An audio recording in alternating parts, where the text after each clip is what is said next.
Hi అండి. అందరికీ నమస్కారం. ఈరోజు బాలకృష్ణ గారికి పద్మభూషణ్ అవార్డు రావడం అనేది నిజంగా తెలుగు ప్రజలందరికీ కూడా ఒక గర్వకారణంగా భావించవచ్చండి. ప్రేక్షక లోకానికి సదా రుణపడి ఉంటాను. హీరో బాలకృష్ణ. తనకు పద్మభూషణ్ అవార్డు ప్రకటించిన కేంద్రానికి నందమూరి బాలకృష్ణ కృతజ్ఞతలు తెలియజేశారు.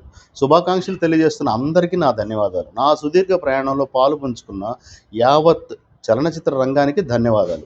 ఎన్టీఆర్ వారసుడిగా నేటి వరకు నా వెన్నంటి ఉండి నన్ను ప్రోత్సహిస్తున్న అభిమానులకు, ప్రేక్షక లోకానికి సదా రుణపడి ఉంటాను. నా తోటి పద్మ అవార్డు గ్రహీతలందరికీ అభినందనలు అని ఒక ప్రకటనలో పేర్కొన్నారు.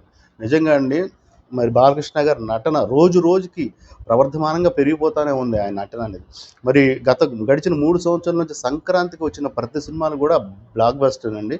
వీరసింహారెడ్డి, అంతకుముందు అఖండ, మరి ఇవాళ ఈ ఈ సంక్రాంతికి వచ్చిన డాకు మహారాజ్, మరి అవన్నీ కూడా 2.5 రేటింగ్తో ఉంటే, మరి డాకు మహారాజ్ మాత్రం 3.75 ఉంది. విష్ ఆల్ ద బెస్ట్ అండి బాలకృష్ణ గారు.